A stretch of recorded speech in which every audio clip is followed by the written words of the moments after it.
I've probably made the number one mistake of rewriting what I was going to say at lunchtime, which is always a dangerous thing to do. But after it was promised by, I think, all the speakers this morning that I would say particular things that weren't necessarily on my list, I've had to try and fit them in somehow. So apologies if it does seem a little bit disjointed at time. But I think what I'll try and do is just set the scene in terms of enterprise zones itself, in terms of the elements, what it actually means. Some of which how it directly relates to what Midas do in our role. And then really look at some of the key sort of unique selling points that this particular airport city enterprise zone will offer into both the national and international market as well. Just a bit of background on the enterprise zones themselves. I mean, there are going to be 21 in total across the UK, all of which are connected to a local enterprise partnership as such. 4 specific sites have been named so far, which are obviously our own in Manchester here, Liverpool Waters, London Royal Docks, and also Nottingham's Boots campus. So they are the 4 that have a specific site aligned to them. There are also 7 others in terms of other areas of the UK, other LEPs that have had the opportunity of an enterprise zone acknowledged, but again, a site-specific element to it hasn't been decided yet. And they are Birmingham, Black Country, Bristol, Leeds, North Eastern, so probably around the Sunderland area, I'd imagine, because Teesside's in there separately, and Sheffield as well. So in terms of, again, when we're looking at Airport City, and as we mentioned, sort of what competition there might be or the potential to duplicate it, it is highly unlikely that there will be anything of a similar nature to an airport-based enterprise zone, certainly. In terms of the following 10, there will be a competitive bidding process for those 10 in terms of which LEPs, and then obviously once that, which sites across the UK as well. So it's very much, although we know a lot, but we know very little as well in many ways about enterprise zones at this stage. And I think certainly over the next couple of months, there's a number of elements of government policy related to it which will unfold as reports are published in June, July time as well.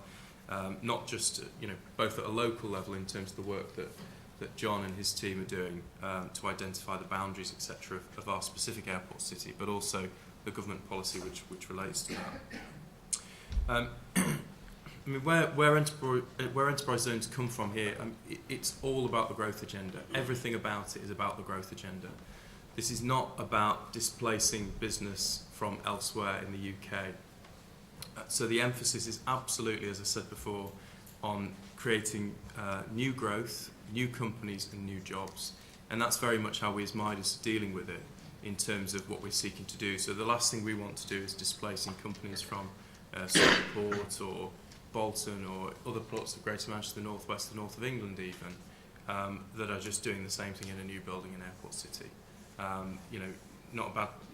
Not too bad for the developers, but overall in terms of increasing the growth and GVA agenda, there's absolutely no impact at all. So it's very, very important when we look at this to concentrate very much on that growth agenda. In terms of what the benefits supposedly of the enterprise zone is, as we've talked about before, the rate relief aspect up to £275,000 over a 5-year period, so that is capped up to 2015. So again, after that point, that will go essentially at the moment under current thinking.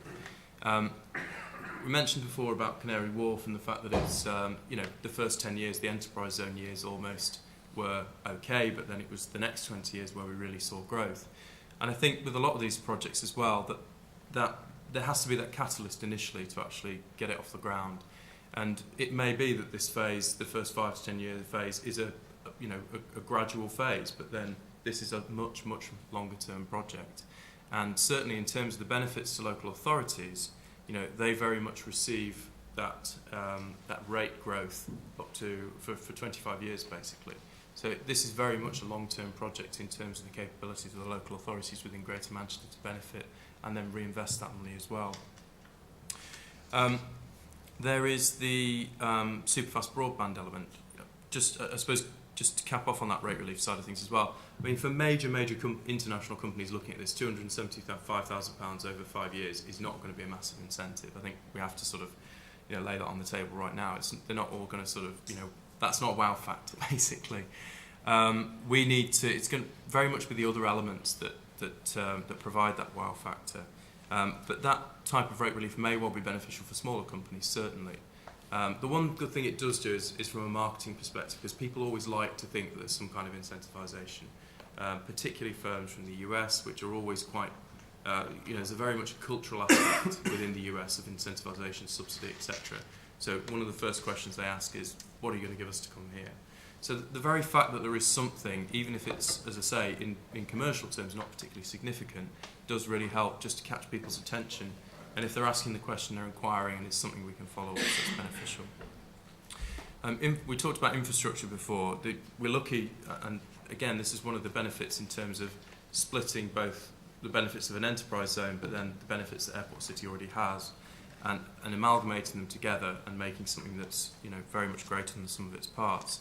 And the fact the airport already has fantastic infrastructure is a huge, huge bonus for this particular site. There is vastly more investment going into that in terms of Metrolink, etc. But the super fast broadband element is something that, again, government will look to either allow to happen in terms of regulation or potentially support financially as well to make sure that that communications infrastructure is in place. Again, a key part of the overall proposition for the enterprise zone and for Greater Manchester. We talked about the radically simplified planning approaches, and that's, I think, seen at the moment as very much being through local development orders, LDOs, and how they can use those to simplify the planning process. And again, as Felicity said, not to almost dumb down in terms of quality, but to just speed through. And I think, again, one thing Greater Manchester has a lot of experience in is being able to streamline things when it needs to happen. And again, I think some of that experience will really come into play with that LDO process. There's also potential for further government support in areas like plant and machinery as well. Now again, because we're looking at potentially manufacturing being a part of this, a huge, huge expense going into plant and machinery in new build manufacturing outlets. And again, things that in the international arena could be quite big hurdles in terms of us competing against other international locations that may have cheaper labour, other subsidies available, etc. So that is a key proponent that I think should not be underestimated. And I'd say probably will have a huge amount more effect than the rate relief in terms of any kind of incentivisation. I think it's yet to see whether, again, government will go beyond just plant and machinery and look to invest in other aspects, but it is a key part.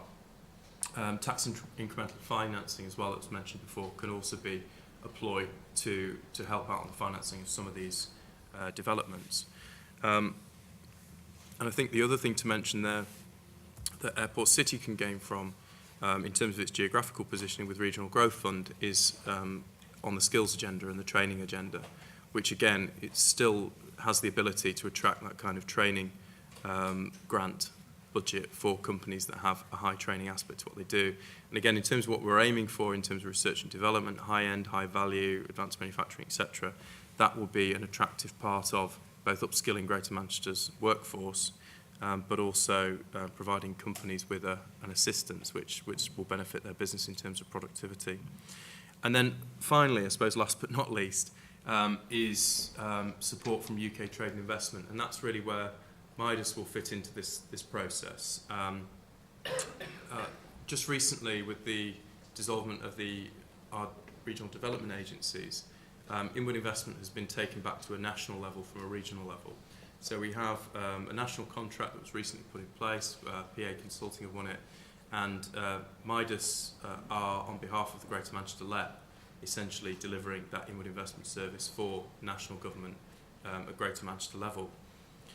The way UKTI is set up is that all the UK's international offices, so embassies, high commissions, deputy high commissions, consulates, hundreds of them throughout the world, all of those sites are staffed, obviously some with commercial officers, some with inward investment specific offices in key cities like New York, like LA, even Sao Paulo in the emerging markets as well. All those offices give an opportunity to promote these enterprise zones. And it is a huge, huge network of people with a huge, huge potential. Now obviously it doesn't stop there, and they work with a number of partners, as we do in Midas. We have a huge, what we term multiplier network, but I suppose many would say intermediary or partnership network. And that's working very closely with the likes of the property community, location consultants, any businesses that come across other businesses that are growing, that have opportunities, and therefore, we can potentially assist. And as I say, Airport City alone as a standalone project can succeed. We fully believe that. But adding this enterprise zone aspect to it adds all these extra benefits. So it will now be one of, as I say, 21 sites across the UK, which is heavily promoted by UK Trade and Investment's overseas teams, of which we as Midas can directly feed into, working with the partners that have been speaking today, like Felicity, like John, like Combined Authority of Greater Manchester as well, all the local authorities, about how we can form the best proposition internationally for Airport City, and then feed that out to those networks to be able to promote in all those markets around the world. So that potentially can have really great impact. And as John said, they've already had, in the first couple of months before anything's really been announced, it's all a bit cloudy, 800 inquiries, which show, although the market may be flat, there's massive interest in these things. And enterprise zones per se throughout the world are recognised as a concept. Wherever they are, whichever region internationally, they are recognised as something that businesses gravitate to, and that there is a reason to be there. And therefore, the branding of enterprise zones alone is a positive that foreign companies in particular can really get their heads around quickly. In terms of what we mentioned a couple of them earlier, sort of what are the lessons we can learn from previous enterprise zones in the 1980s. Some of the most successful elements of them were creating a clear competitive advantage of a particular area or enterprise zone. And again, as we're lucky within this that it's not just a regeneration site that we're hoping we can sort of book the market trends, as it were. This is potentially an already existing supply chain and hugely successful site which can be added to by this facility. So there is clear competitive advantage which can then be added to as well by the facilities like the Medipark concept, the fact that we have Greater Manchester's key assets in terms of skills, talent, all those different things will give this a genuine competitive advantage. There's the nature of site assembly as well, which was a key component of previous enterprise zones. And again, the simplicity of Airport City in terms of that ownership gives it that clear competitive advantage as well, which we saw through the early enterprise zones. There's the development strategy aspect, and again, successful enterprise zones in the 1980s were where they had a focus. They had either particular sectors that were targeted or particular areas of expertise that they were going for. And again, as we've discussed this morning, I'll mention later, there are clear opportunities either through the aviation industry, which already has a core supply chain around there and will continue to develop with likes of Etihad's investment, and also related airport services investment and development as well.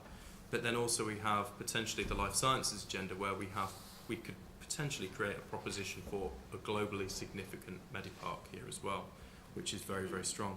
So that box essentially is ticked as well.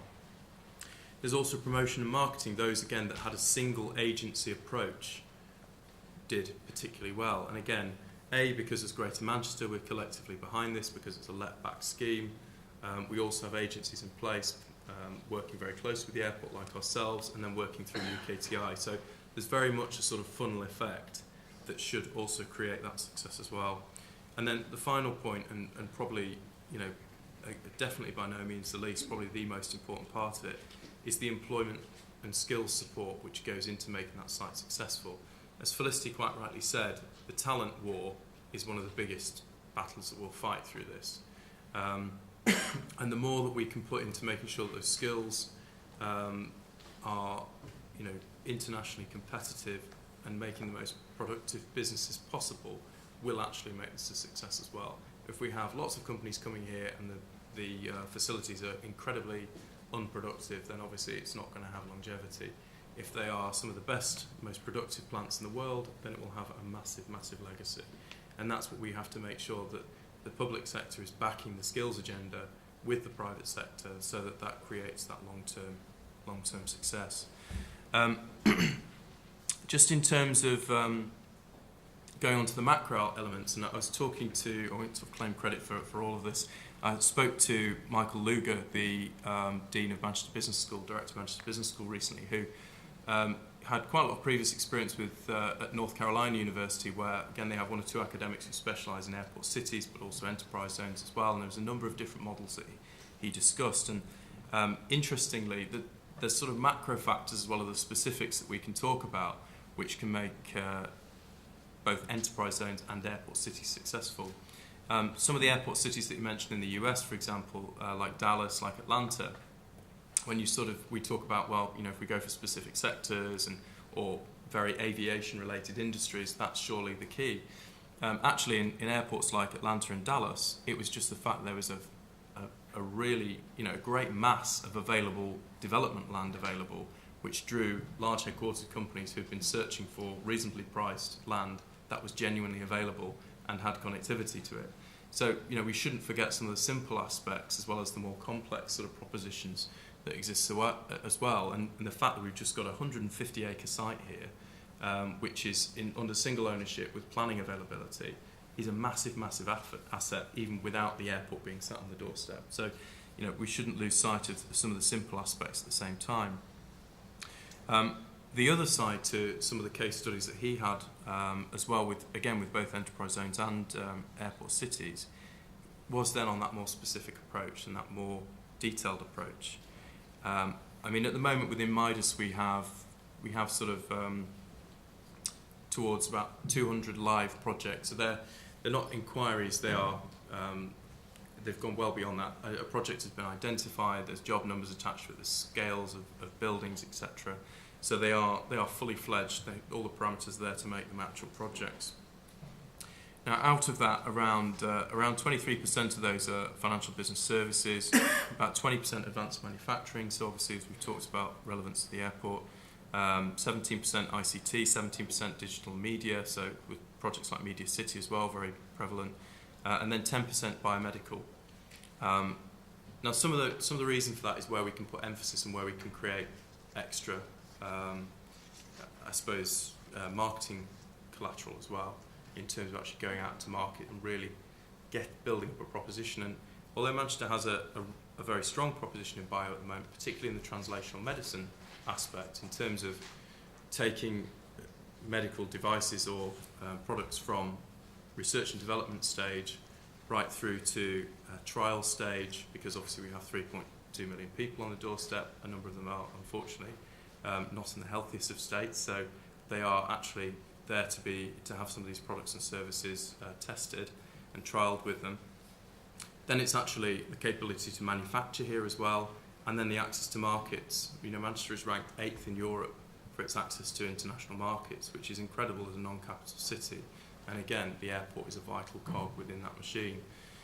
So that as a sector, as I say, although sort of 10% of Midas' live projects at the moment, we would expect that to grow significantly as we can continue to build that proposition, part of which will be around the Medipark and Airport City as well. So that's quite an exciting thing that we can take to market through UKTI offices overseas and deliver. But what comes behind that is very much then Greater Manchester's key assets. And as we say, we have this fantastic asset of the UK's largest regional airport, one of Europe's largest airports, but just as importantly, one of Europe's best cities behind it as well. The best city region is Greater Manchester. Huge population, huge talent pool, bigger than most or a number of Europe's capital cities, let alone the other major cities of London, Paris, etc., which are at a level again in terms of scale. But the universities form a fantastic core to that talent pool, skills base and scale of population as well. That, as was mentioned earlier by Peter, we need to make sure that the universities form a very important part of what we do with the enterprise zone as well, in terms of that research and development and potential business startup aspect to it as well. But there are other elements as well as taking a sector focus like that, which we will very much be developing up over the next few weeks and months.